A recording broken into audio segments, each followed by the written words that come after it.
Eh, Magíster Santiago, sí, ya le había confirmado que ya puede iniciar, ya está la grabación también. Muy amable, Miss, muchas gracias. Voy a iniciar.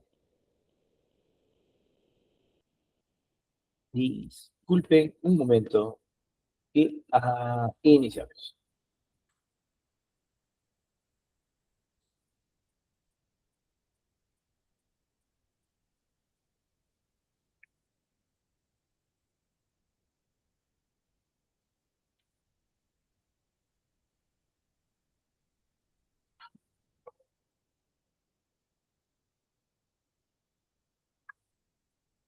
Muy bien, espero que se encuentren muy bien. Esta es nuestra última sesión. Bienvenidos. Bien, el resultado del aprendizaje de esta clase va a ser diferenciar entre técnica e instrumento de recolección de datos, seleccionar el instrumento más adecuado según el problema y enfoque, diseñar versiones básicas de encuesta, entrevista, lista de coteja, rúbrica y ficha de observación, organizar el plan inicial de la aplicación de instrumentos en el aula. Muy bien. Para partir de este elemento, en este primer instante, revisar por acá y déjame ver un dato de pinta casa para tenerlo abierto, ¿no? Un segundito.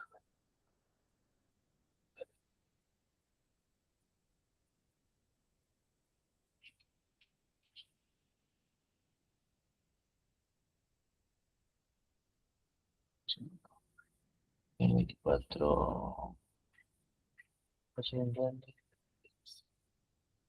las tablas, data completa y también el data completa.sap.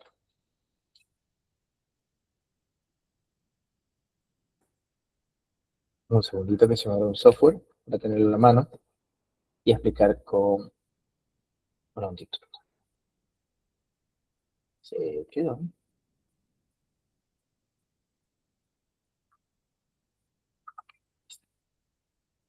Ahora sí. Muy bien. Diferencias entre técnica e instrumento, diferenciación básica. Primero, la técnica representa la base abstracta y el cómo es la estrategia metodológica que plantea el investigador para hacer realidad y obtener información, para acercarse a la realidad.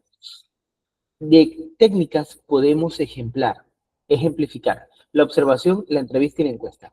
Estas son técnicas que nosotros tenemos que haberlas visto de alguna u otra manera dentro de nuestro ejercicio profesional en algún momento de nuestra formación. ¿Vale? Bien, a estas técnicas se le pueden asociar otras que busquen recolectar información, que busquen medir mediante la observación o la confrontación datos o, bueno, o obtener datos, ¿bien? De diversa índole, tipo, cercanía y demás. Bien, el instrumento representa la herramienta concreta, el con qué se va a trabajar. Es el formato físico digital predeterminado donde se registran los datos extraídos de las unidades de análisis. Bien, recordando un poquito con lo que hemos venido trabajando con nuestro Excel, las unidades de análisis es el problema de investigación situado en los individuos que pueden representarlo, o bueno, pueden ser las personas, pueden ser documentos, pueden ser objetos, ¿verdad? Como también pueden ser animales y pueden ser fenómenos naturales. Esa es nuestra unidad de análisis. Dentro de los problemas de investigación que hemos podido ver, un momentito, ¿qué es eso? Que hemos tomado en cuenta para este trabajo, para este módulo, ¿verdad? Durante nuestras clases, nosotros tuvimos de ejemplo esta matriz de Excel. La unidad de análisis va a ser la población en donde se va a realizar la intervención o se va a revisar la problemática, donde se va a observar, donde se va a intervenir o a analizar. ¿Bien? Entonces, la unidad de análisis en nuestro tema número 1 es estudiantes. La unidad de análisis son estudiantes. Esta va a ser nuestra unidad de análisis. Bien, esta unidad de análisis ya nos permite establecer diseños y posibles causalidades en el fenómeno. Bien, entonces, una vez que nosotros determinamos nuestra unidad de análisis, podemos empezar a plantear el diseño metodológico y todo lo que ya hemos venido viendo. Vamos a problematizar, vamos a segmentar, vamos a establecer, ¿verdad? Relaciones causa-efecto, vamos a hipotizar, digamos, si hay una hipótesis y vamos a clasificar o a operalizar nuestra variable de acuerdo a nuestro paradigma, bueno, de acuerdo al enfoque que le vayamos a dar, tanto cuantitativo como cualitativo. Cuantitativamente sí se operaliza porque se divide la variable en sus dimensiones o en categorías internas que a su vez tienen indicadores que representan al fenómeno, ¿bien? Entonces, cuando es cualitativa, pues bueno, se analiza de forma más abierta y se proponen categorías de análisis a partir de lo observado y lo que la teoría o el corpus teórico va refiriendo. Bien, entonces, un ejemplo de esto es el cuestionario estructurado, la rúbrica y la ficha de registro. Como técnica, el cuestionario, la observación o la encuesta refieren a un acto, a un proceso, a un estilo de hacer las cosas, o sea, un elemento que puede generar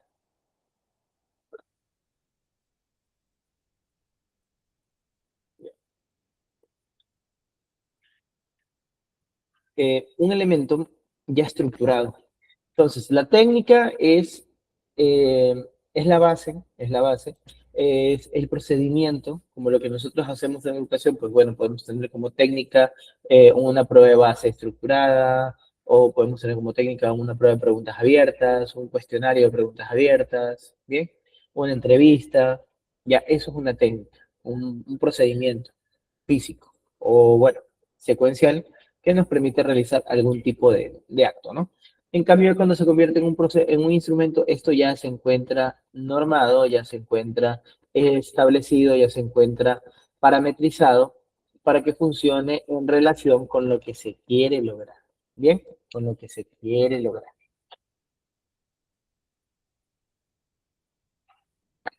Ahora,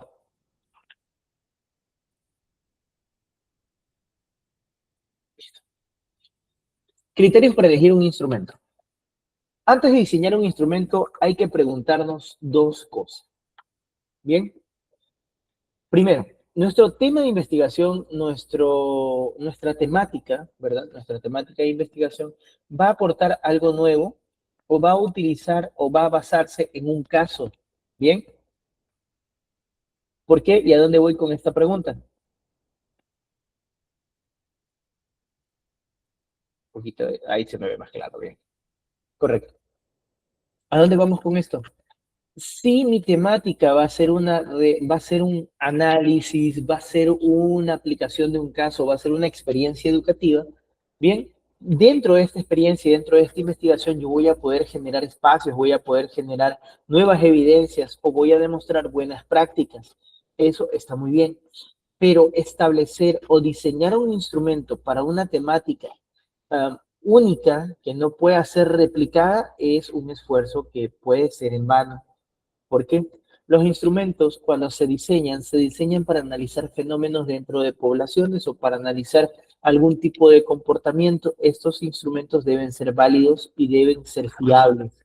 Como tales, estos son diseñados bajo un riguroso y complejo proceso metodológico, estadístico y matemático para probar que sus constructos fundamentales se pueden replicar y pueden ser utilizados o pueden ser reutilizados muchas veces por otras personas.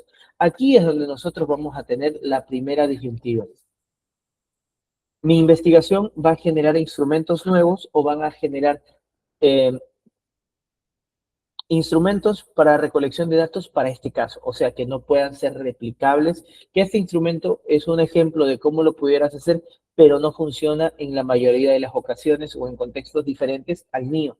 Por ejemplo, si yo voy a hacer un instrumento para analizar la cultura de una zona rural de mi país, de mi pueblo, de mi localidad, esto va a ser muy específico al trabajo o a la representación cultural de este lugar.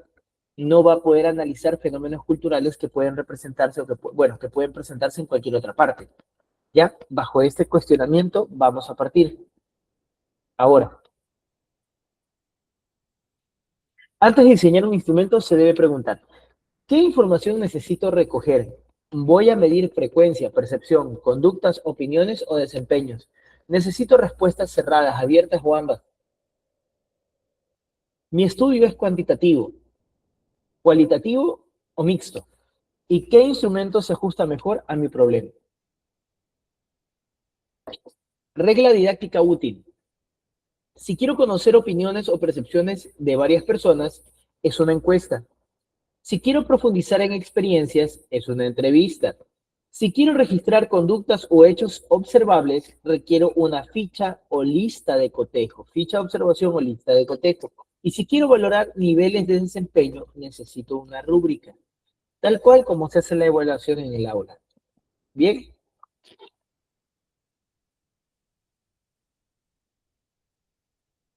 Ahora,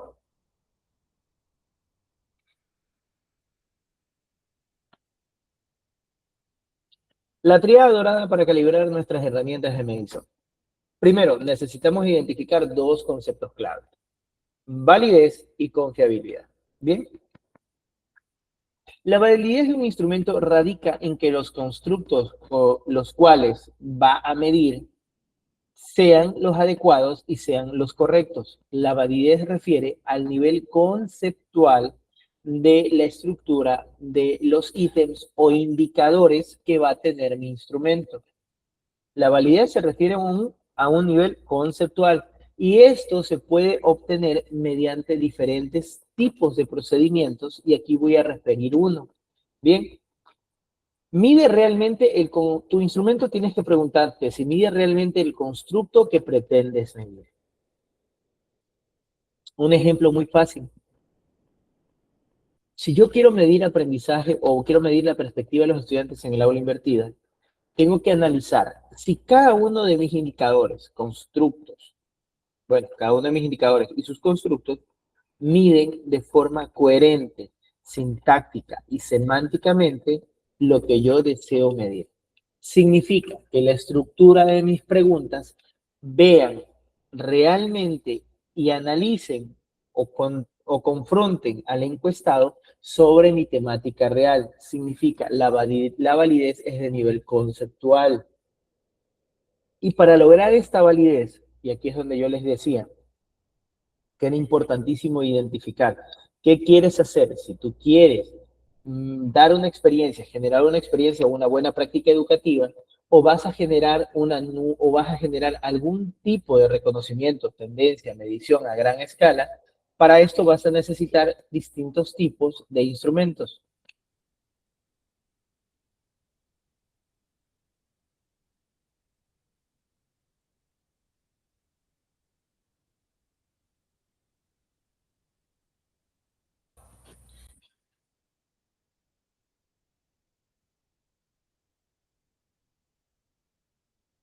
Bien.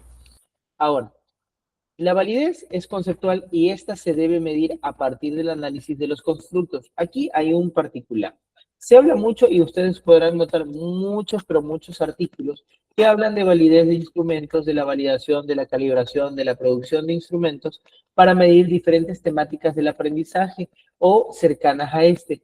Si bien muchos de estos instrumentos toman una ruta estadística cuantitativa para demostrar validez y confiabilidad, la validez es un nivel conceptual, es un nivel de constructos y no se puede analizar solamente por una medida estadística. Aquí es donde encontramos nuestro primer limitante. Si nosotros deseamos generar un impacto grande y que nuestro trabajo pueda ser replicado, un punto de inflexión gigantesco es el instrumento que nosotros habremos o que vayamos a diseñar o que hemos diseñado. ¿Por qué? Porque los instrumentos que muchos de los que andan por el Internet y muchos de los que han sido publicaciones de alto impacto se allanan por la confiabilidad estadística y no topan a la validez conceptual. Para argumentar la validez conceptual utilizan estadígrafos que les permiten evaluar cómo se mueven los datos dentro de los cuestionarios a partir de una toma de muestra piloto y donde se puede evidenciar que si hay sesgos dentro de algunas categorías, si acaso los datos se agrupan de forma irregular, lo cual demostraría que los encuestados no están entendiendo la naturaleza de la pregunta. Pero para que tu trabajo sea verdaderamente significativo y los instrumentos que tienen un mayor nivel de impacto, significancia y que son replicados a nivel mundial, son instrumentos que sí o sí han pasado por un proceso de validez conceptual. Y esto se logra mediante diferentes diseños. Yo te topo el diseño aquí, el de juicio de expertos. ¿Qué es un diseño de juicio de expertos? Es preguntarle a expertos del área, expertos de la temática, hablemos de la temática, expertos del aprendizaje, expertos en la psicología, expertos en la tecnología, si si mi instrumento es adecuado, si las preguntas se encuentran bien estructuradas y si acaso los constructos que éstas toman son los acertados. Y aquí hay un gran problema porque por qué no todos y este camino, ¿verdad? Perdón, ¿sí se me escucha? Por favor, me escriben si se escucha. Bien. ¿Por qué la mayoría no toma este camino que es el adecuado, que es lo que genera, ¿verdad? Lo que va a generar un gran impacto y que tú vas a poder decir, mi trabajo no solo es bueno, mi trabajo generó una nueva crítica hacia el aprendizaje de una determinada disciplina y demostró nuevas integraciones o propuse una nueva metodología que se pudo demostrar estadística y conceptualmente que es adecuada. Ahora, ¿por qué no lo hacen? Porque es complicado llegar a encontrar la muestra adecuada de expertos. Lo mínimo para poder tú analizar un instrumento en función de este diseño de validez es por un juicio de expertos que va a tener mínimo 10 personas. Y entre más personas tenga, mejor. ¿Bien? Pero es bastante complicado. Por ejemplo, si nosotros quisiéramos hacer una investigación para hablar del aprendizaje del aula invertida y generar un instrumento, generar toda la investigación a partir de nuestra base teórica y nuestra percepción del problema de investigación, o sea, hacerlo todo, desde el problema, la categorización y el instrumento, vamos a tardar una gran cantidad de tiempo solo en describir categorías, en revisar teóricamente si estas categorías se asocian y al final producir un instrumento que va a necesitar estar validado por más o menos 15 personas. ¿Ya? Y si más, mucho mejor. El problema es conseguir que estas personas quieran participar. Entonces, esto no te lo dice. Cuando te hablan de tesis, cuando te empiezan a trabajar la temática de la validez de los instrumentos, siempre van a irse por el lado de la confiabilidad y no por el lado de la validez, ya que confiablemente un instrumento puede medir o puede representar estadísticamente lo que dice que va a medir, pero a ciencia cierta no. No puede ser significativo porque no se analizó su validez conceptual. Y si bien puedes aplicarlo en un sinnúmero de contextos, habrán algunos que no van a dar los mismos resultados y que cuando tú vayas a analizar los datos van a ser completamente erróneos. ¿Ya? Entonces no tiene escalabilidad y por eso es que los grandes instrumentos que tienen escalabilidad, que pueden ser aplicados en diferentes contextos, están hechos con un análisis de validez, no solo con fiabilidad estadística. Ahora, es importante que si tú vas a hacer una reflexión, vas a investigar, vas a producir una experiencia educativa, tengas que orientarte a qué tipo de instrumento yo voy a utilizar. O uso un instrumento que va a ser validado mediante prueba estadística, pero va a ser aplicado en una sola vez, o sea, significa para un solo contexto, o voy a hacer un instrumento que pueda ser replicado en muchos contextos alrededor del mundo. Entonces, en función de eso, tú sabrás cuánto le puedes dedicar de tiempo a diseñar el instrumento, porque hay instrumentos que son parte de investigaciones que tardan años y son tan buenos, pero tan buenos, que se mantienen décadas. ¿Ya? Ahora, la confiabilidad se produce a partir de resultados consistentes y precisos. Significa que el instrumento, una vez aplicado, siempre me da una media de datos y un agrupamiento de estos de manera correcta. O sea, que siempre el comportamiento de los datos, el conjunto de datos, mantiene un orden, una causalidad y no tiene sesgos o picos pronunciados en alguna categoría. O sea, funciona de manera homogénea, de manera práctica. Bien, ahora, la objetividad de la herramienta libre, a ver, está la herramienta libre de influencia, direccionabilidad y sesgos profesionales del investigador que la aplica. El último elemento que debes considerar es la objetividad. Tu instrumento, si lo diseñaste o lo tomaste de un autor, y ya vamos a ver cómo buscamos instrumentos y cómo también podemos ir cuadrando categorías a partir de lo que los instrumentos dicen, ¿ya? Al final vas a tener que determinar si tu instrumento tiene objetividad. O sea, que no influenció a las personas a responder de una determinada manera. Y ahí es muy importante utilizar un idioma neutro.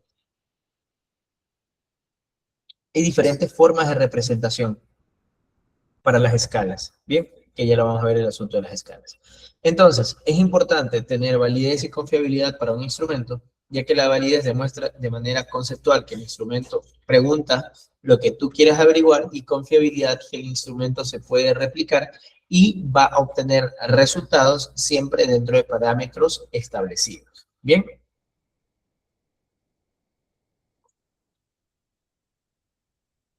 Para realizar el juicio de expertos se va a utilizar un coeficiente, la B de Aiken, el cual mide en un valor cercano a 1 o 1 el nivel de confiabilidad de tu juicio.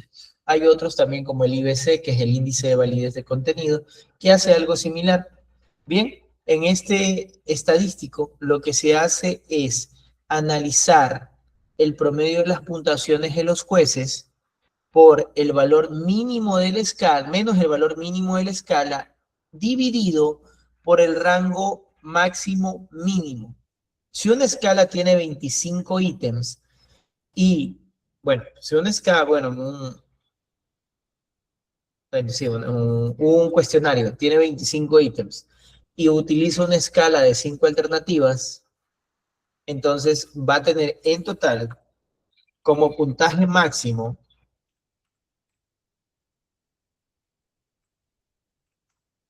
125 puntos si todos contestan con un 5 como máximo. O sea, si sacan la mayor puntuación va a ser 125 y la menor va a ser 25. La diferencia va a ser el valor de K y luego se va a resolver y despejar la fórmula. Lo que aquí nos importa saber es que la interpretación del coeficiente de B de Aiken debe ser mayor a 0.80. Si el resultado de tus juicios de experto es mayor a 0.80, se puede establecer que hay una alta validez del contenido. Bien, pero para esto también se deben revisar la pertinencia de cada uno de los ítems, ya que al momento de pasar por los jueces, por los expertos, te van a decir si cuáles ítems son válidos, cuáles deben ser reformulados y cuáles deberían ser eliminados. También, el número de jueces que se le puede aplicar, que se le debe aplicar es el que limita el trabajo con la validez, ya que debe estar entre 10 y 15 expertos. Yo siempre me he prestado para la validación para juicio de expertos, pero no es algo muy común que les pueda decir que todas las personas quieren participar. Así que es bastante complicado. Luego, para medir la confiabilidad estadística, se utilizan estadísticos inferenciales o pruebas inferenciales para medir la causalidad y la agrupación de los datos. Aquí tenemos una que es el alfa de Cronbach. Es un coeficiente que mide la consistencia interna, la fiabilidad de una escala o cuestionario, indicando qué tanto se relacionan sus ítems entre sí.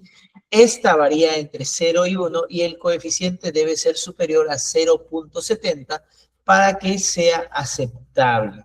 Entre más cercano esté a 1, puede representar que sea cuestionario bajo, menor a 0.70, no aceptable, cuestionario aceptable entre 7 y 8, 0.7 y 8, bueno entre 8 y 9 y excelente si tiene más de 0.90. ¿Bien? Las limitaciones pueden verse afectadas por el número de ítems. Más ítems puede elevar artificialmente el alfa. Significa cuestionarios más grandes siempre me van a dar alfas más grandes, ¿verdad? Luego, el cálculo se basa en la varianza de los ítems y las correlaciones entre ellos. Se utiliza comúnmente herramientas o paquetes estadísticos que analizan esto. Puede ser SPSS, DIBM o Jamovi. Bien, antes de continuar, vamos a ver un ejemplo de cómo es que se ve esto, ¿no? cómo se ve esa validez del contenido desde un paquete estadístico. Bien. Este paquete estadístico que nosotros estamos viendo aquí se llama IBM SPSS. Bien. Una de sus versiones, esta es la 27. ¿Ya? Ahora, para nosotros poder aplicar las pruebas de validez del contenido, o sea, de pruebas de confiabilidad, nosotros vamos a elegir ¿qué? No vamos a elegir el valor unitario de cada uno de los ítems, sino nosotros vamos a generar un valor promediado de cada una de las respuestas. El valor promediado de cada una de las respuestas va a ser una variable. Esta variable va a contener el total de respuestas, que significa el total de el promedio general de valoraciones que tiene cada estudiante. O sea, cada estudiante me generó un promedio de valoraciones. ¿A qué me refiero? Que viene un estudiante, ¿verdad?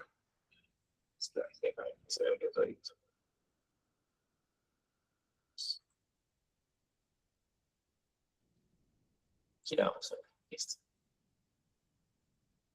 Aquí y ve, acá está. El promedio de las valoraciones significa que el estudiante contestó todas las preguntas del cuestionario y como el cuestionario tuvo una escala del 1 al 5, del 1 al 4, yo sumo los promedios individuales por cada una de las preguntas y obtengo un promedio general. Ese promedio general representa al conjunto de datos o el conjunto de respuestas de mi cuestionario. Bien.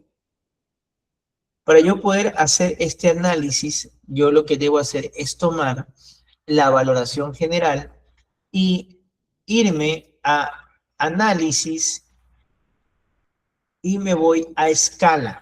En escala busco escala de confiabilidad. En la escala de confiabilidad voy a utilizar ¿qué? Voy a utilizar mi elemento, que va a ser mi valoración, el nivel general de valoraciones o el promedio de valoraciones por estudiante. Luego voy a elegir el modelo que va a ser el alfa de Cronbach y también puedo ver los siguientes descriptivos. Conocer qué ocurre si elimino el ítem de la escala. Esto me sirve para establecer cuáles son los ítems que están perjudicando al nivel general o a la confiabilidad general del instrumento. Estos ítems me van a revelar si es que hay duplicación de preguntas, o sea, que existen conceptos duplicados, o si estos conceptos se encuentran mal establecidos. Bien, una vez colocado esto, voy a simplemente aceptar y le doy a mi alfa. A ver, ¿dónde estás mi alfa, mi alfa, mi alfa, mi alfa? Este no es. Un momentito, perdón. Este no tiene las preguntas en total. Segundito. Las tengo aquí por las dimensiones. Este. Se les escala por dimensiones, no estaba por la pregunta. Aquí lo tengo dimensionado. Sí, este está dimensionado, este no me sirve. Ay, qué feo. Resultados 3, porque tengo los datos. Este tiene los datos. Validación, habilidades, autoaprendizaje. Aquí estás. Esta es la validación del inventario de autoaprendizaje. Perdón, acá estás. Perdón. Este de acá es. El otro era la hoja ya de promedio, yo las tenía todas ya calculadas. Este es el del instrumento. A ver. Así es como te va a mostrar SPSS el instrumento. Aquí yo tengo los correos, yo tomé correos, apellidos, carrera, nivel en el que cursa el estudiante. Este instrumento que está aquí tiene 99 respuestas. Y acá se encuentran los ítems. Estos ítems son los que tú ves aquí como del 1 al 4, donde se ven los números 1, 3, 5. Estos son los famosos ítems. Estos son los ítems que compone este cuestionario. Están desde la pregunta número 1 hasta la pregunta 45. Bien, esos son los ítems. Entonces, yo me voy a analizar escala, confiabilidad y me voy acá. Y lo coloco y aquí está. Elijo el alfa, coloco el estadístico para ver si el elemento al ser quitado cuánto sube en el alfa y lo aplico. Una vez que tengo esto, SPSS ya me devuelve el valor del alfa por cada uno de los elementos. ¿Ya? Aquí te dice, mira, el elemento va a subir, si se suprime este elemento, el alfa va a ser de 8.08. Si se suprime este elemento, el alfa será de 8.10. de 8.12, 8.6, hay una media. Está entre 6 y 12, significa que no varían mucho al quitarse los elementos. Si hubiera un elemento que estuviera por debajo de 700, por ejemplo este que me está indicando que este elemento me genera una pérdida sustancial en la confiabilidad. ¿Dónde está? Perdí. Aquí está, 7.99, el elemento 34. El elemento 34 me genera una pérdida de confiabilidad. Debo analizarlo y ver si acaso este elemento está midiendo de una forma adecuada o si la pregunta es inversa, significa que la escala debe invertirse al momento de evaluarse. Bien, entonces una vez que yo veo todos estos estadísticos, yo ya tengo una visión más amplia y esta es la tabla que habla de la confiabilidad. Esta tablita, ay, espérense, cierto que esto presenta cada rato. Ya, aquí está, aquí les paso para que se pueda ver con exactitud. Aquí se encuentra el estadístico del total de los ítems de los 45 y acá te muestra cuál es el ítem que tiene niveles más altos, más bajos. Esta columna te dice, si elimino este ítem, ¿cuánto sube? ¿Cuánto baja? ¿Cuánto disminuye? ¿Cuánto se mejora? ¿Ya? ¿Cuánto se mejora? ¿Cuánto se afecta el estadístico? ¿No? Entonces, una vez que yo tengo esto, ya tengo aquí mi valor del alfa. Ese es un valor de alfa. Bien, ese es el valor del alfa de Cronbach. Ahora, este valor del alfa de Cronbach es una confiabilidad, una métrica de confiabilidad.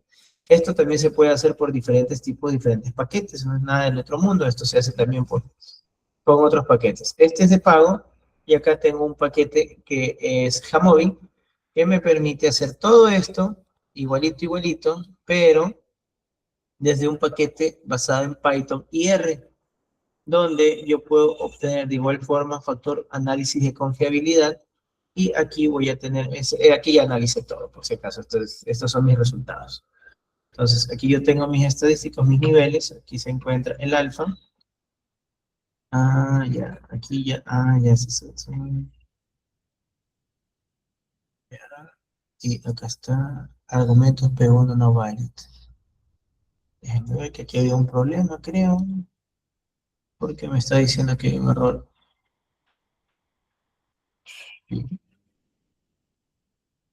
Ordenar, me preocupan mis estudios, niveles. Ordenar de 1 a 5. Bueno, al parecer aquí tengo un problema con el archivo, así que bueno, aquí también se hace lo mismo. Ya después revisaré qué le pasó a este archivo. Estaba funcionando. Ahora me voy por acá y nos vamos directamente a los elementos, ¿verdad?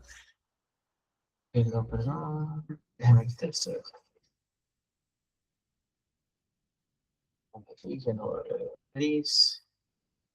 Listo. Bien. 5 elementos o 5 instrumentos esenciales para capturar la complejidad del ecosistema educativo, yendo desde la cuantificación masiva hasta la valoración profunda de las competencias reales. El número 1 es el cuestionario. Con el cuestionario nosotros vamos a poder analizar las percepciones, analizar las conductas, bueno, no las conductas, analizar las percepciones y los intereses. Las entrevistas nos van a poder permitir profundizar en los cuestionamientos, en cómo perciben, cómo construyen o cómo interactúan con la tecnología, por ejemplo, el caso de la tecnología o el caso de la convivencia escolar. Las fichas de observación me van a permitir o medir o establecer comportamientos o tendencias dentro de este, al igual que prácticas recursivas. Las listas de cotejo también me van a permitir algo similar, pero estableciendo indicadores base que yo ya estoy buscando medir.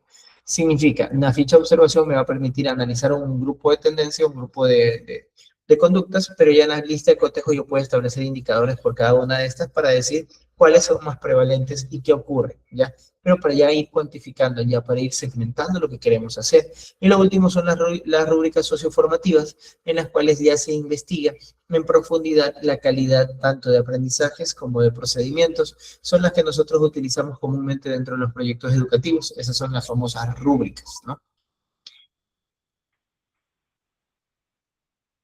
Ahora, cuestionarios cuantitativos de actitudes y realidad en volumen. Bien, aquí es importante trascender y preguntarnos qué tipo de cuestiones voy a aplicar, qué tipo de preguntas voy a desarrollar. en función de lo que es mi objetivo de investigación, yo debo poder desarrollar mi instrumento y por ende las preguntas que este va a tener. Significa, si mi instrumento va a medir, va a conocer percepciones que puedan ser identificadas, ¿verdad? Que puedan ser identificadas numéricamente. Esto es. Pueden identificarse numéricamente, entonces yo puedo utilizar una escala con una pregunta cerrada que me obligue, que le permita a la persona a responder dentro de una escala. O sea, semiabierta, ¿no? Puede ser también como lo quieran ver, ¿no? Como lo quieran ver. Pero la verdad es que lo estamos orientando a un grupo de respuestas, a no permitirle que éste pueda generar una respuesta o escribirla y decir cómo lo percibe. Entonces, estas preguntas cerradas, dicotómicas o polidicotómicas, dicotómicas sí o no, polidicotómicas como una escala de Likert del 1 al 5, ya obligan a la persona a cerrar su opinión dentro de las alternativas que yo le estoy colocando.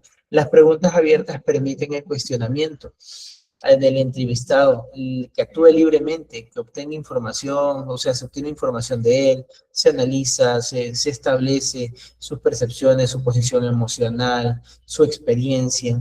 Entonces son mucho más abiertas. Y aquí hay un trabajo bastante diferente, ¿no? Bastante diferente cuando nosotros elegimos un tipo de pregunta.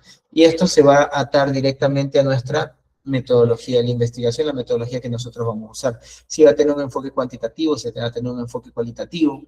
Bien, déjenme poner la pantalla entera para que sea más fácil mover. Por ejemplo, este es el cuestionario del inventario. Este cuestionario de inventarios tiene un orden, que aquí es donde se encontraba y aquí estaba todo bonito, pero bueno, se perdió. Este es el de la carrera. Ya son por dimensiones. Vamos a verlo acá. Y estos son los datos de los análisis y acá se encuentra la data completa. Muy bien. Esta investigación tuvo 2 cuestionarios, entonces esos 2 cuestionarios yo los vine y los coloqué uno secuenciado al otro, ¿verdad? Donde establecí niveles alto, medio, bajo, donde también pude colocar de este lado, ya, pude colocar de este lado las preguntas por números, ¿verdad? Aquí ya se encuentran los 2 cuestionarios totalmente analizados, agrupados. Por medio de uno, por medio de los otros, dimensión del uno, dimensión del otro. Entonces, aquí se analiza todo numéricamente, ¿bien? Aquí yo voy obteniendo tablas de contingencia para medir los niveles de percepción sobre cada una de las dimensiones. Así tal cual. Sobre la dimensión número 1, sobre la tendencia 1, la tendencia 2, la tendencia 3, y todo se va a analizar en función de métricas estadísticas. No doy espacio para analizarlo en función de percepciones personales o de preguntas abiertas. ¿Verdad? Entonces, todo esto de acá se encuentra orientado a analizarse de manera numérica, ¿ya? Completamente diferente a lo que podría ser un análisis cualitativo. Cuando nosotros trabajamos con preguntas abiertas, este es otro trabajo que yo tengo acá a la mano para mostrarles. Esto es algo que estoy haciendo, todavía no está terminado. Esto es un análisis cualitativo del contenido con preguntas abiertas. Estos son entrevistas. Entonces, estas entrevistas que ustedes ven aquí van generando códigos, van generando elementos, van mostrando, avanzando, estableciendo, ¿verdad? Todo esto de acá se va haciendo en función de un análisis de contenido, un análisis temático. Aquí la información es mucho más abierta y tienes que ir analizando elemento por elemento. Este software de aquí es Qualcoder y es un software para análisis cualitativo. Aquí nosotros vamos a empezar a describir categorías, códigos, asociar las categorías con los códigos, después decir cómo se mueven, cómo se analizan, cuál es la frecuencia de repetición de los códigos dentro de este trabajo, ¿no? Entonces, aquí es importante ir definiendo qué tipo de investigación, qué tipo de trabajo y a dónde va a llegar mi investigación.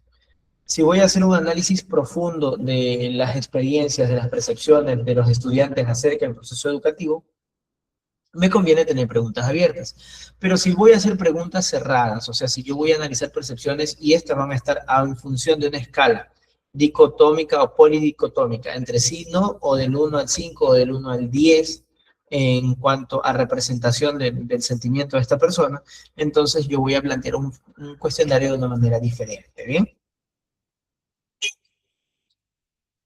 Ahora, ahí tienen un ejemplo de cómo se vería un cuestionario con una pregunta polidicotómica con una escala tipo Likert, ¿ya? Ya luego veremos el asunto de las escalas, que son importantísimas, ¿bien? Entonces, aquí nosotros lo que nos interesa es conocer en función de, de esta escala numérica qué tanto o cuánto es la aproximación de la percepción, de la identidad, de lo que ellos creen acerca de los hábitos lectores, o sea, qué tanto lo haces, qué tanto lees, qué tanto comprendes, qué actividades me resultan motivadoras, las actividades que me da mi maestro me resultan motivadoras siempre, casi siempre. Entonces, esta frecuencia polidicotómica me da dando una perspectiva de qué es lo que el estudiante va pensando acerca de un tema en particular, ¿no?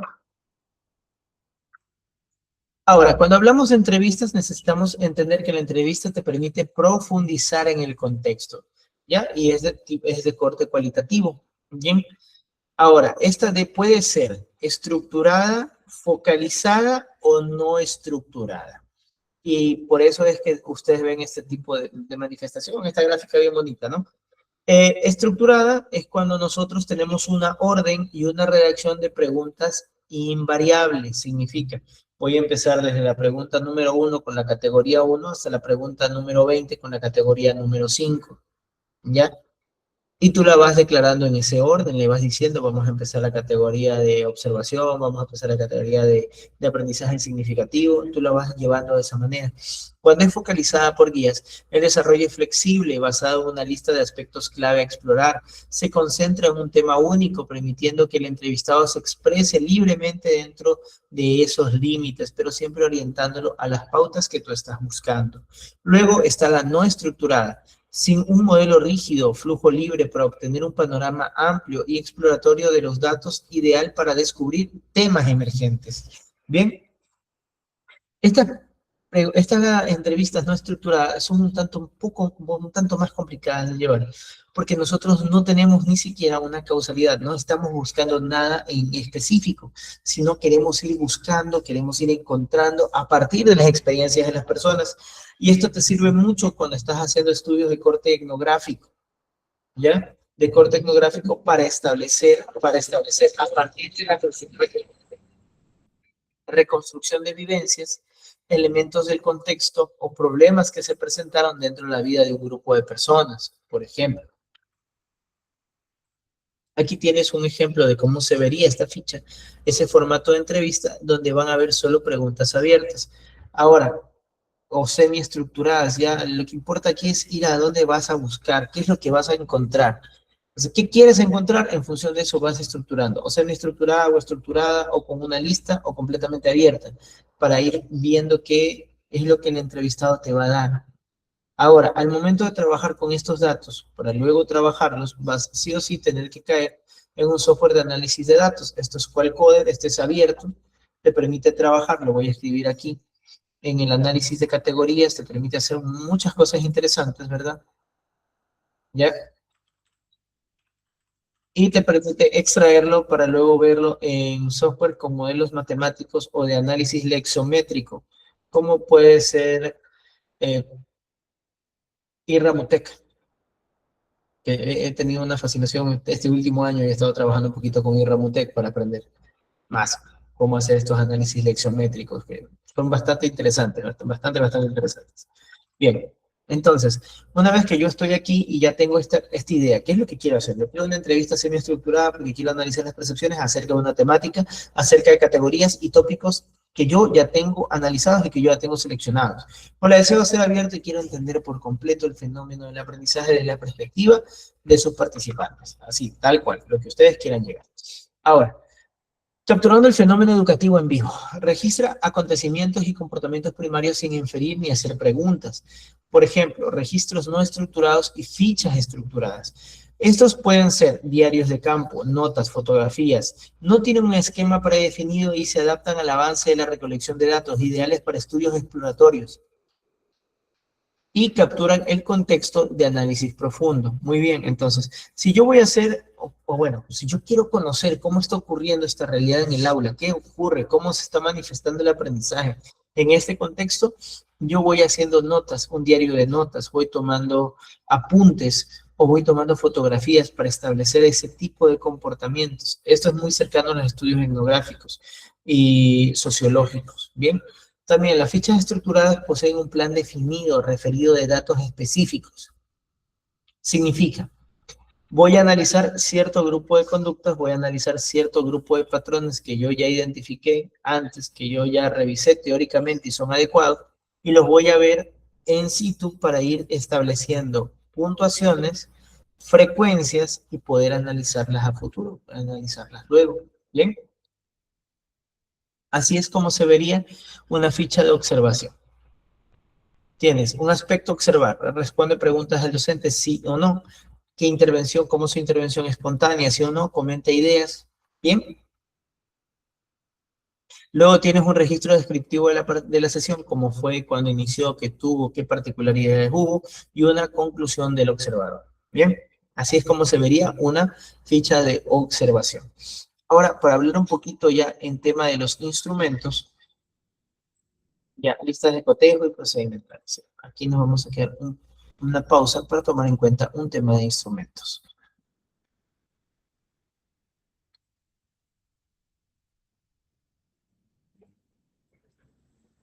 Luego de haber analizado en pormenores, ¿verdad? Después de haber analizado estos pormenores y saber que yo elijo un tipo de instrumento en función de mi diseño metodológico, perdón, de mi diseño metodológico, debo saber y debo tener muy, pero muy claro, ¿verdad?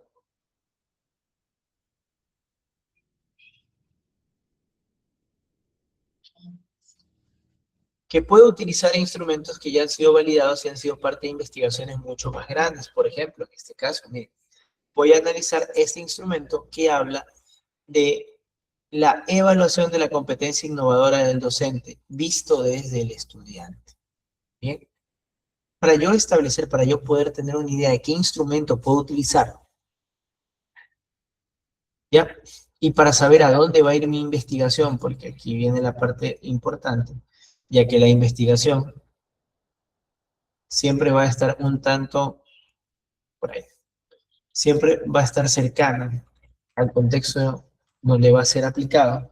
Entonces yo necesito hacer búsquedas en repositorios, en buscadores y en bases científicas para establecer qué puedo encontrar en cuanto a instrumentos de autores, ¿ya?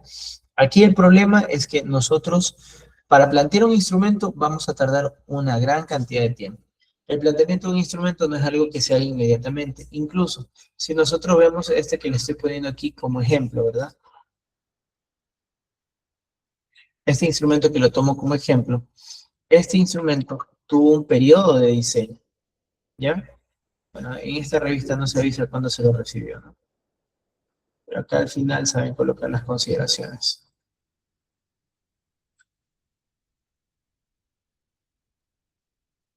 No, no tienen las consideraciones. Estos instrumentos generalmente, se trabajan por meses o por años. Entonces, cuando tú vas a desarrollar un instrumento, parte de tu trabajo de investigación, hay que analizar qué percepciones, qué niveles tiene, cómo se manejó, cómo se desarrolló, cómo lo vas a validar, cuál es el nivel de validación, si es conceptual, si va a tener validación, validez conceptual, o si solamente va a ser un análisis. Entonces, si tu trabajo de investigación va a ser un análisis y un caso, yo te recomendaría que partas con un instrumento ya creado.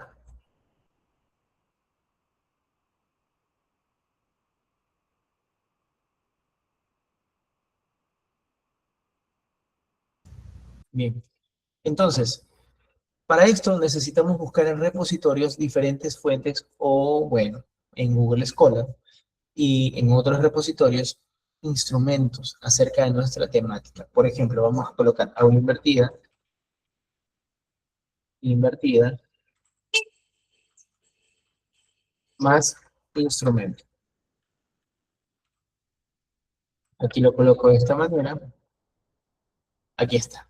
Y aquí vamos a tener este pequeño gadget y podemos empezar a ver qué instrumentos hay para medir el modelo, para medir la eficacia. para medir diferentes indicadores del aula invertida. Por ejemplo, aquí tengo diseño de un instrumento de metodología activa en el aula invertida, para analizar las estrategias o las metodologías activas aplicadas en el aula invertida. Acá tengo para evaluar la percepción y satisfacción de estudiantes con el aula invertida. Mira, aquí hay otro tipo de elementos. Entonces, yo con estos instrumentos yo ya puedo tener una idea. El gran problema aquí, el gran problema aquí es que tu instrumento contradiga lo que dice tu teoría. Significa, lo primero que debo hacer es plantear mi diseño, qué tipo de diseño voy a tener, y luego de plantear ese diseño, debo coger y revisar si acaso existen instrumentos que tengan el mismo diseño o si acaso tú estás planteando algo que está completamente por fuera de lo que eh, dice la ciencia, de lo que actualmente es la corriente científica, ¿no? Entonces, para eso, vamos a ver lo siguiente, vamos a ver consensos. Antes de plantear tu instrumento, antes de plantear y cerrar tu investigación en este grupo de variables que tú quieres mostrar, ¿verdad? Yo te recomiendo que hablemos y busquemos consensus. Consensus es una API basada en GPT, o también podrías llamarlo un agente, ¿verdad? En el cual yo puedo ver cómo se está manifestando, cómo se está moviendo la temática de mi investigación, por ejemplo. Aula invertida. Hola. Ayúdame a obtener información. Ayúdame a obtener información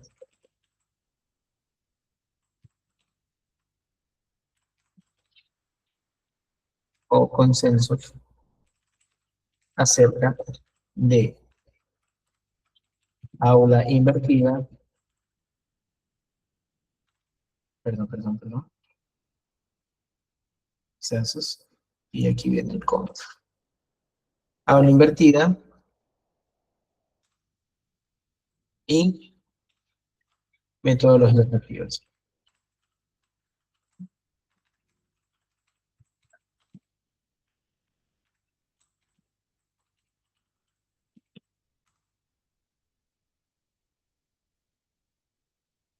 Muy bien.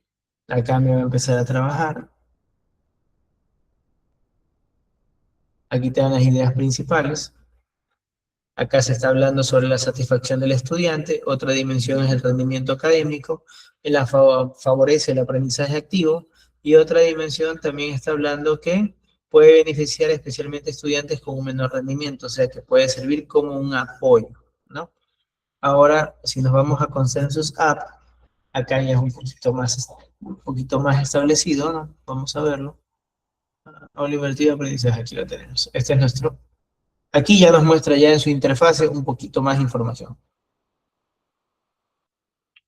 Aquí te lo paso, Consensus App, para que tú puedas establecer, ¿no? Déjame ver esto. Pasarme acá estás.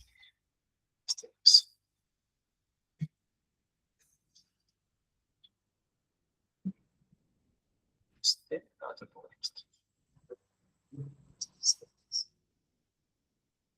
Déjame pasar un consensus. Acá te pongo la temática, acá te la pongo para que te ayudes. La Consensus App.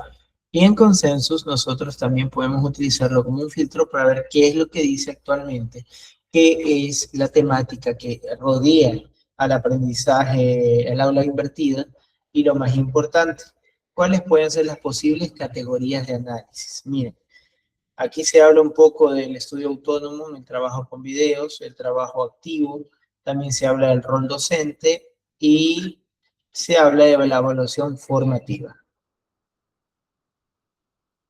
Aquí tienes artículos, mira, aquí hay artículos que hablan un poco de esta temática y que te pueden dar una pista o varias nociones sobre cómo poder abordarla de acuerdo a lo que tú tienes planeado.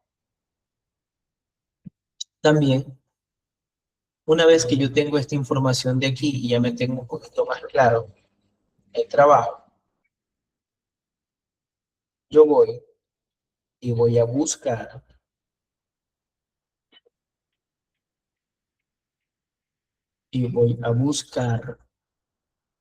esto de acá es que existe esto. Muy bien. Entonces, yo voy a buscar un instrumento entre los tantos buscadores que hay, ¿verdad? Compartir esto. Entre los tantos buscadores que hay, yo uso Google Académico y voy a empezar a averiguar cuál es la temática que se acerca más a mi idea de investigación para yo poder tener un referente teórico. En este caso, si yo ya tengo aquí un estudio, este está en portugués, vamos a ver cómo nos va.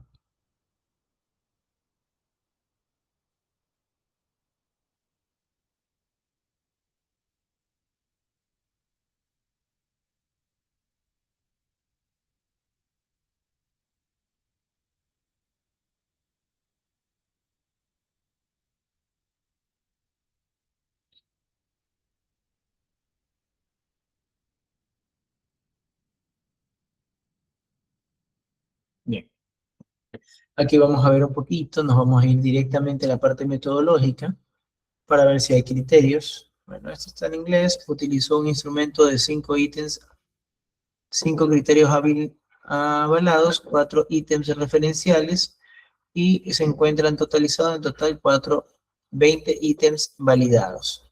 5 criterios o 5 dimensiones y 4 ítems por dimensión. ¿Ya? Luego habla del instrumento, la forma de validación que él utilizó, usó el alfa de Cronbach y le expresa cómo es que él lo aplicó, ¿no? Acá tienes el instrumento. Este artículo de aquí habla del uso del aula invertida y puedes ver que aquí ya te dio el instrumento completo. Ahora, este instrumento de acá también tiene aquí las dimensiones. Y si nosotros podemos ver un poquito, aquí ya nosotros vamos a tener las dimensiones que podemos utilizar de punto de partida para nuestro trabajo de investigación.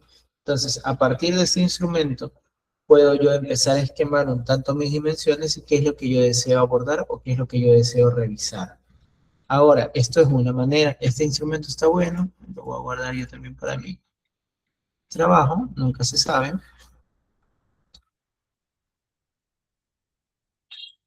Vamos a tomarlo aquí en instrumentos y le voy a poner aula invertida.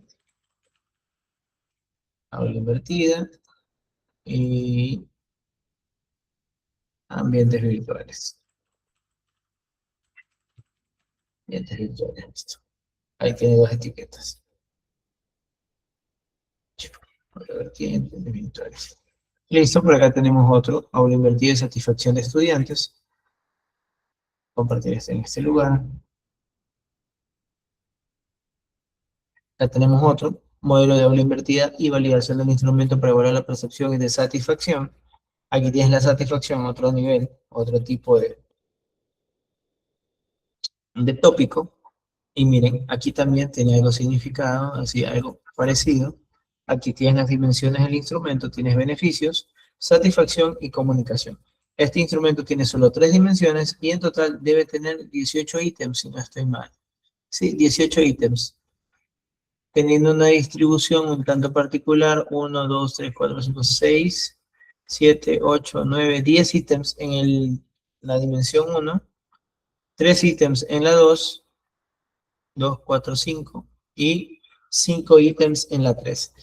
Aquí como nosotros lo estamos viendo de esta manera, que aparece numerado y luego acá aparece con una temática diferente, es porque los ítems se encuentran colocados de manera aleatoria, para que pregunten una cosa y que no todo sea en el mismo orden, ¿no? Aquí yo ya tengo los ítems y lo que yo ya puedo ver luego es las pruebas de validación y algunas veces colocan ya el cuestionario terminado. Bien, entonces aquí yo voy a ver este cuestionario que es el que yo les compartí para el día de hoy, que este habla de evaluar la competencia innovadora y este cuestionario de acá incluso plantea un modelo teórico de cómo funciona. Acá se encuentran, ya están las descripciones, las dimensiones y los indicadores por dimensión.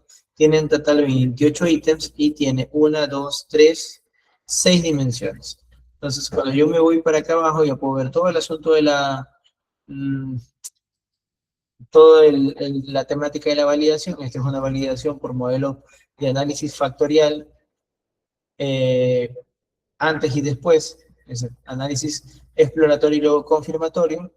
Este es el modelo estructural inicial y luego tiene que hablar del modelo estructural final después de las adecuaciones.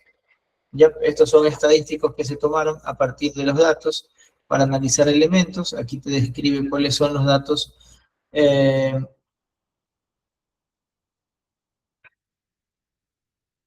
Acá te está reportando cuáles son los ítems que tienen términos de errores. Y acá al final, este autor colocó el instrumento completo. Automáticamente lo colocó completo. Y aquí ya tienes disposición de innovación de tu docente, al desarrollo de innovaciones, al desarrollo de programas, al desarrollo de evaluación, de recursos. Este instrumento está completo. ¿Bien? Entonces, aquí es donde viene el cuestionamiento. ¿Qué debo hacer? ¿Cómo debo verlo? ¿Qué debo tomarlo? A ver, es competencia innovadora. Es innovación. Tenemos innovación. Y también tenemos docencia. Competencias. Competencias. Docentes. Es parte de las nuevas competencias docentes de la innovación. Sí, sí. Hecho. Entonces, con esta pequeña y muy breve conjetura, nosotros ya podemos establecer que necesitamos sí o sí tener en cuenta el diseño, tener en cuenta la metodología y el modelo que nosotros vamos a utilizar para el cuestionario, ¿no? Si no, pues bueno, utilizar un cuestionario de autor que ya se encuentra validado y volver a aplicarlo con ciertas modificaciones. Es válido, es adecuado porque ustedes están utilizando, o sea, ustedes están diseñando una experiencia educativa o una demostración de éxito, ¿bien? Entonces, en función de eso, lo que más importa es la práctica, no el diseño del elemento, no el diseño del cuestionario. Que sí podrías hacerlo, pero claro, puede ser un proceso que tú te animes para probar y ver cómo te va, pero no es algo que lo vas a poder terminar en un solo tiempo. Por ejemplo, las entrevistas que les mostré, yo ya llevo como 6 meses y todavía no las termino de analizar. Entonces, te demora mucho tiempo, ¿ya? Entonces, la lista de cortejo de evaluación binaria y eficacia procedimental, primero uno se concentra en el concepto central. El instrumento verifica diseños para registrar la presencia, la ausencia, o los atributos o pasos o características definidas por ti. Y luego, el uso óptimo en el aula permite verificar secuencias, pasos de procedimiento técnico, revisión de evidencias, requisitos y garantizar la uniformidad en la recolección. ¿Bien?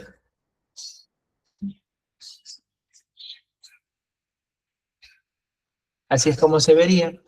Es similar a una lista de cotejo que nosotros utilizamos dentro de la educación, solo que esta debe estar orientada al trabajo de tu investigación, lo que tú estás buscando medir o demostrar. Ahora, las rúbricas analíticas socioformativas, evaluando la complejidad, definición y su propósito, son herramientas herramientas avanzadas que valoran el desempeño del estudiante en la resolución de problemas reales y contextualizados. Secciona una actividad compleja en partes más simples distribuidas gradualmente. O sea, secuencia como una rúbrica de trabajo los elementos que corresponden al procedimiento, al análisis del concepto, al aprendizaje, a la memoria y a la aplicación, y les va poniendo niveles. Bien, relaciona sistemáticamente indicadores específicos con descriptores de dominio. Y esto se ve así, tal cual como una rúbrica. 3 niveles de dominio, alto, medio, bajo, y el criterio que está evaluando. Ahora nos vamos a una partecita bastante importante y algo complicada, las famosas escalas. Yo sé que todos conocemos la escala de Likert, que la escala de Likert, la escala de Likert y la escala de Likert. Muy bien, la escala de Likert es una de las tantas escalas politómicas cerradas. Existen muchas y cada una, bueno, no solo politómicas cerradas, existen muchas escalas en relación a las necesidades y en relación a lo que se va a medir.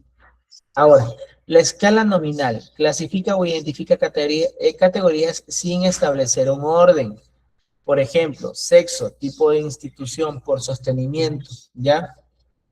Zona geográfica del país. O sea, las clasifica, pero no les da un orden un orden cardinal, no va de mayor a menor, ni un orden numérico que le da un mayor peso a tal número, no, simplemente las clasifica.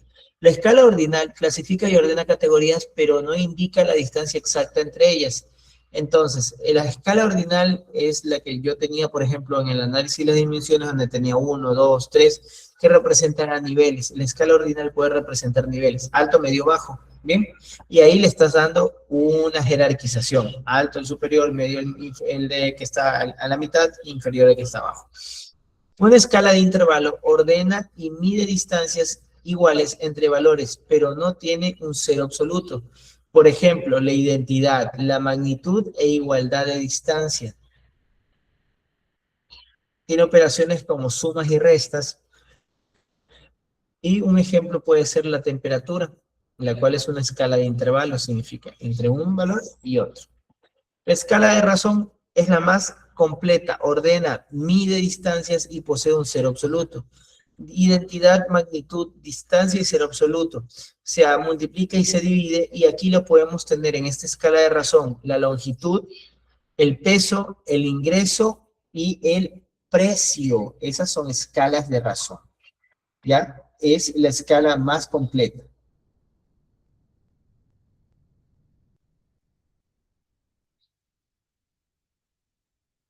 Y nos vamos un poco con los ejemplos. Las escalas nominales pueden tener como datos en los sexos, masculino y femenino. Puede tener la identidad, ¿ya? Puede ser o puede operar por un conteo, significa cuántos de uno y cuántos de otro, y no existen jerarquías. Por un ejemplo, déjame ver por aquí cuál tengo data completa.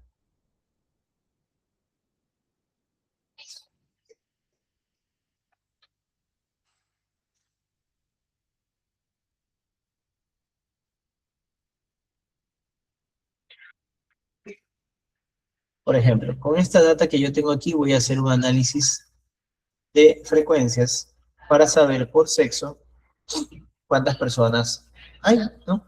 Voy a ver una media, ¿verdad? Voy a ver la suma de las medias y voy a ver un máximo. Los máximos y mínimos no podemos, pero media, sí, sí, ahí está. Ya que no es un dato estadístico, no es un dato continuo, no es un dato continuo, es un dato nominal. Entonces aquí vamos a tener el resultado. Un momentito, déjenme presentarlo. Dejen presentar, ocultar, presentar toda la ventana. Y aquí nosotros vamos a tener el estadístico, miren. Ahí, esto fue no fue sexo. Data completa, gráficos, estadísticos descriptivos, frecuencias. Es sexo, no quiero edad, quiero sexo. Listo. Aquí en sexo podemos ver que tenemos hombres y mujeres. En total 96 personas, 32 fueron hombres y 64 fueron mujeres. El porcentaje válido es la representación de cuántos estos representan sobre el 100%. El 33.3% fueron hombres y el de mujeres fue el 66.7%. Bien. Esto también se podría aplicar a los rangos en edades, por lo cual las edades podrían ser un tipo de variable. ¿Dónde estás? Un tipo de variable por intervalos, ¿ya? Las edades pueden ser un tipo de variable por intervalos. Aquí yo las tengo jerarquizadas de 18 a 21, de 22 a 25, de 26 a 30 y más de 30. Entonces ahí tienes el ejemplo de para qué sirven y cómo se van colocando esas escalas. Porque aquí es importantísimo entender que estas escalas de medición son las que te van a permitir hacer los análisis en profundidad de tus datos. Ah, bien. Programas le coloco. También puedes utilizar Jamovi.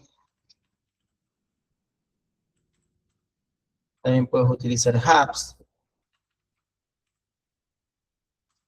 o hasta el propio Excel. Excel ya tiene un paquete para estadísticos inferenciales. Y está interesante, está bastante interesante.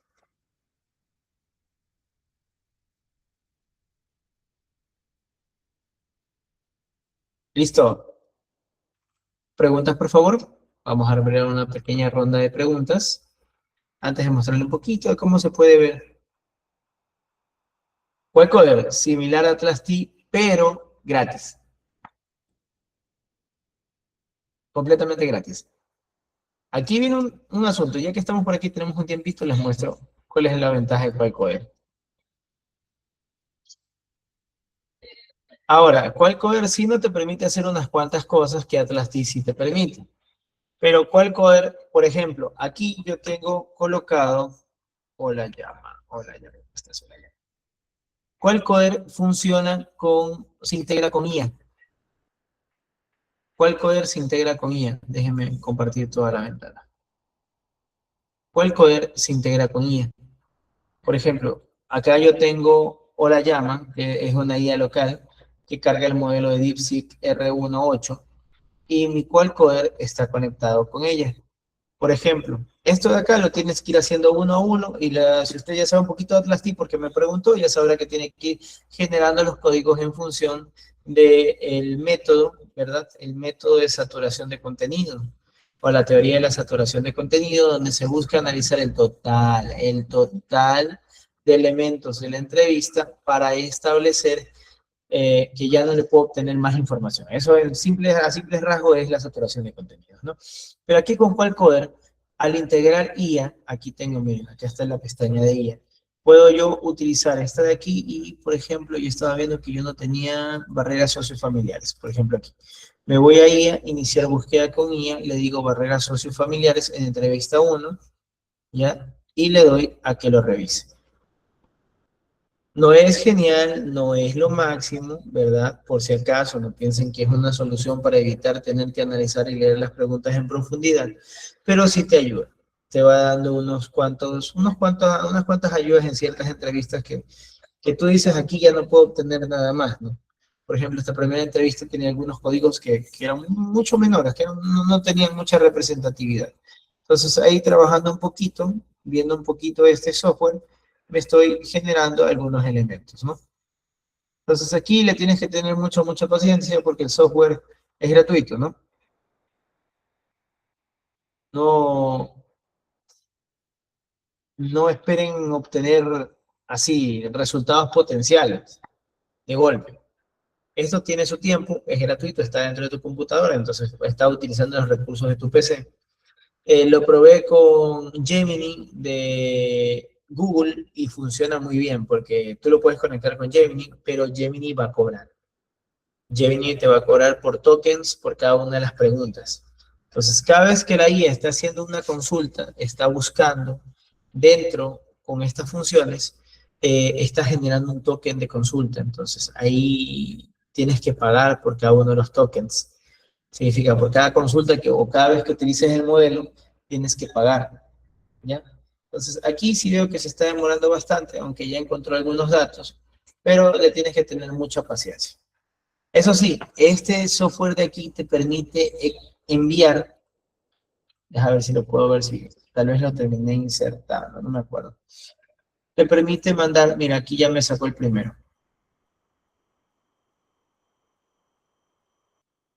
Aquí ya me obtuvo un código, por lo menos. Ya. Este software te permite exportar todo lo que tú analizaste, las categorías y los códigos, a formatos como IRAMUTEC. IRAMUTEC, este software de acá, también es cualitativo y te permite hacer análisis lexiométricos. Por ejemplo, aquí yo tengo un texto de ejemplo, ¿ya? Este es uno de los...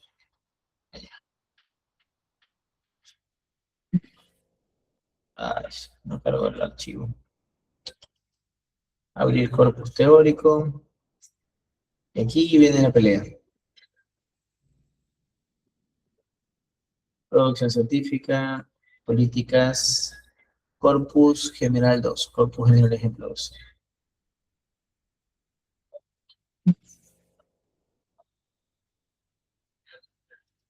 Importar corpus, ya. Es el corpus teórico. Ya les muestro cómo es que funciona este chiste. Ya Spanish, UTF-8, todos los lenguajes, concurrencias, la limpieza. Ya. Esto es Irramutec. Irramutec tiene algo hermoso, te permite hacer un sinnúmero de cosas. Formas comunes dos. Te permite hacer un análisis lexiométrico de términos, o sea, cómo se comportan los términos en la entrevista. Esto de acá no lo coloqué por aquí, pero aquí ya te va diciendo la distancia entre palabras, la cantidad de veces, las formas activas, aquí encuentras qué es lo que te va mostrando, cuáles son los términos más presenciales. Ya también te permite hacer este tipo de encuadres, ya está bien. Esto. Te permite generar las variables, a ver, coder, categoría, categoría. Déjame ver si me devolviste o no me devolviste. Se quedó. A ver, coder name, coder y categoría. A ver. Ahí te hace cruces, te hace un análisis lexiométrico para ver qué tan cerca están los términos entre sí y qué categorías te va generando. Aquí está la categoría de código, se va viendo así, ¿no? Pues tú lo tienes que ir revisando. Aquí hay un mapa de calor para ver cómo las categorías se van asociando. También te permite, si no estoy mal, este mapa neuronal, que es bastante bueno. Aquí tú puedes ir quitando cosas de aquí, por ejemplo, el ir, si tú ya no quieres este verbo, ver, más, dar, así, tanto, así, apoyar, dejar, ¿ya? Ajustes gráficos, y ahí estamos. Y te va a generar otro tipo de gráfico.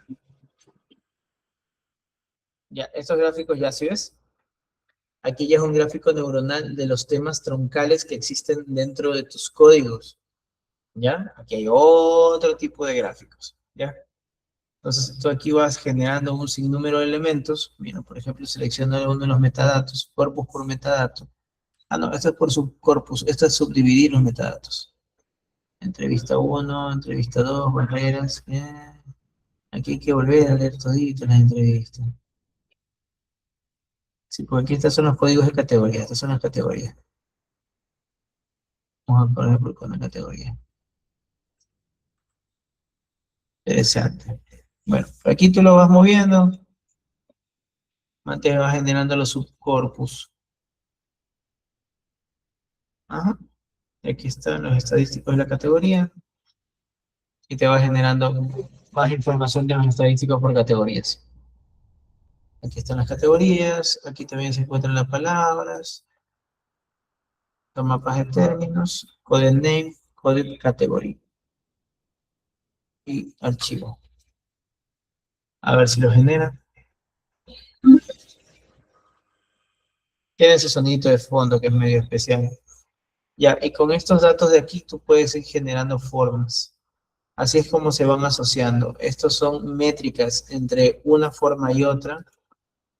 Y tú puedes ir generando luego, ¿ves? Aquí hay un cuadro, un análisis factorial de componentes. A ver, ¿dónde es que se encuentran los términos? ¿Qué tan cercanos están entre ellos? Pero bueno, ahí tú vas viendo, ¿no? Esto, por ejemplo, todavía no lo muestro y no lo enseño porque yo mismo estoy aprendiendo en la parte final, ¿no? Entonces, lo importante para recapitular y ir cerrando estos elementos que son muy importantes, muy pero muy importantes, y para ustedes, estimados maestros, siempre tienen que estar ahí presentes, ¿no? Compartir. ¿Ya? Es establecer los estilos, a dónde quieres llegar con tu investigación, qué tipo de diseño vas a hacer, qué vas a hacer, una investigación para profundizar en un tema, aportar algo nuevo o compartir una experiencia, ¿ya? ¿Cómo podría obtener IBM SPSS? Bueno, pues puede comprar la licencia o puede buscar en repositorios. Les recomiendo que dé una vuelta por YouTube para ver cómo está la situación. Pero la verdad es que el IBM SPSS es un software licenciado y la licencia está cerca de los $700 del actual. Yo recomendaría que utilice para hacer los análisis, que si tiene poca o mucha experiencia, yo le recomendaría Jamovi, que está trabajando muy bien, es un paquete de Python y es una librería también de R, o sea, tiene muchos elementos bien importantes y simpáticos, ¿ya? Pero claro, pues es gratuito y hay algunas cosas que pues, no te dan, ¿no? No puedes cambiar muchos colores. Apps te permite hacer un poquito más de cosas, pero asimismo todo está atado a las limitaciones de la comunidad, pues la comunidad va desarrollando y esto va creciendo en el tiempo. Por favor, sus preguntas para ir cerrando esta increíble interacción.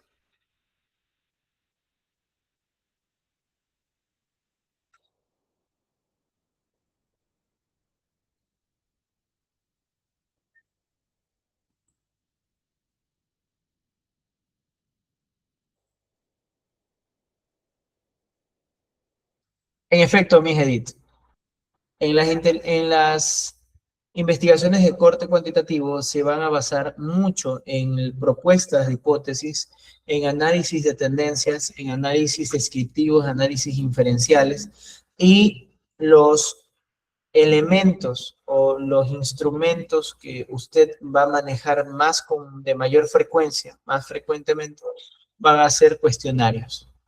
Pero usted puede utilizar fichas. Puedo utilizar fichas, rúbricas de evaluación, rúbricas socioeducativas, pero convirtiendo los datos que usted tiene en escalas numéricas para poder analizarlas. Porque si las va a analizar simplemente como de manera conceptual, no va a tener significado y no aporta a su investigación. Entonces, si usted es puramente cuantitativo, tiene que buscar instrumentos que le permitan recibir datos, recolectar datos y luego analizarlos estadísticamente.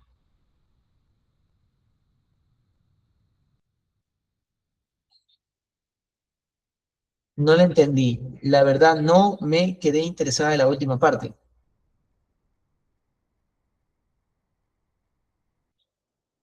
Miss Janet,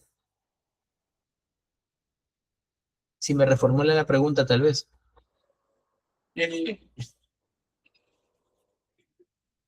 ¿No le pareció muy clara la última parte de las aplicaciones? Es que la última parte de las aplicaciones pasa por el trabajo con las datas. Entonces, usted cuando terminará haciendo y eligiendo su cuestionario, usted va a partir de esto. Aquí yo voy a colocar la parte final. Vamos a ver los datos. Yo debo tener datos. A ver. Oh, déjenme ver en mi Outlook.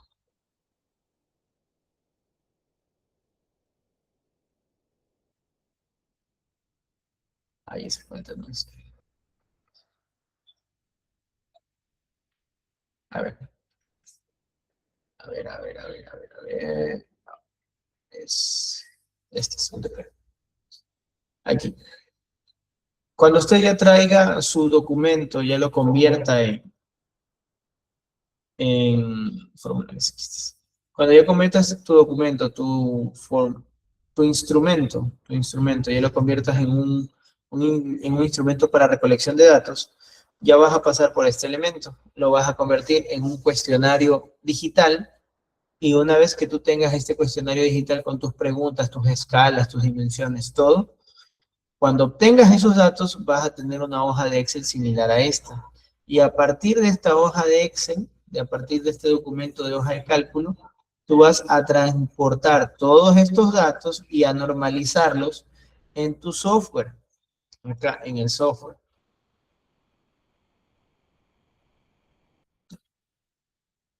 Por ejemplo, así se van a ver tus datos cuando tú ya los descargues.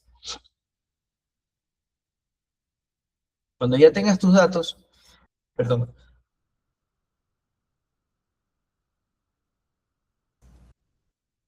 cuando tú ya tengas tus datos, vas a tener algo similar a esto. Cuando los importes por primera vez. Aquí están importándose por primera vez. Ay, no dejo. Ay, ¿qué pasó? Qué feo. Archivo nuevo, importar. Navegar, escritorio, aquí estás. Vamos a ver si lo carga. Si lo carga. Una vez que tú traigas tus datos de vuelta, ¿no? Me lo cargo. Código AMI, este no es. Ah, con razón, pues que lo hace. ¿Dónde estás? ¿Dónde estás? Ah, instrumento. Ujú. Deja ver si aquí sí lo cogió, porque no me dejó. Acá está, instrumento de estándar. Deja ver si me cae el conjunto de datos. No, aquí me da un error. Y aquí importar instrumento. Esto no venía dentro de la práctica, pero bueno, vamos a hacerlo. Aquí cuando importes tus datos te vas a encontrar con este tipo de cosas. Por ejemplo, así ya se ven tus datos descargados. Aquí es donde tú tienes que empezar. Ay, no, se montaron. No guarda. Ah, no, pues, data completa, encontrar.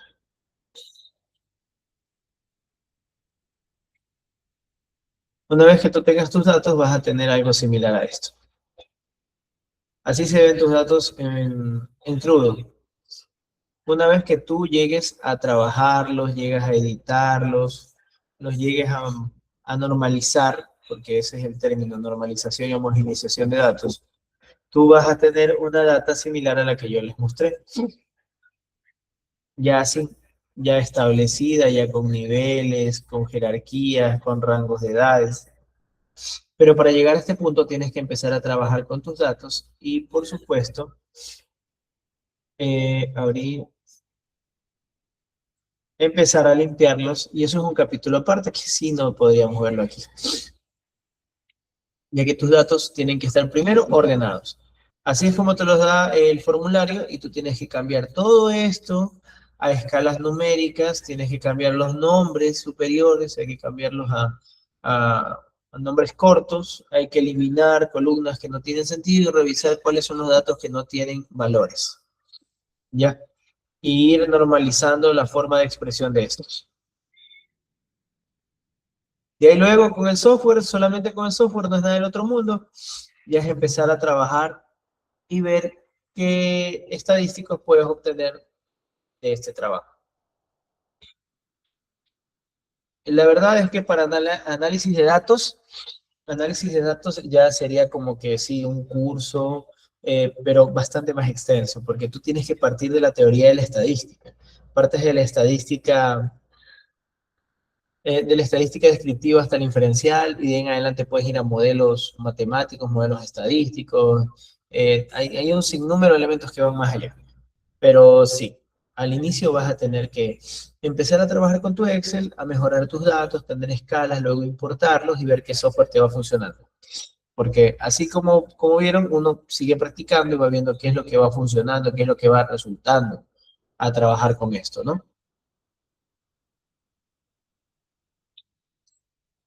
Entonces aquí es siempre ir innovando. Y como les dije,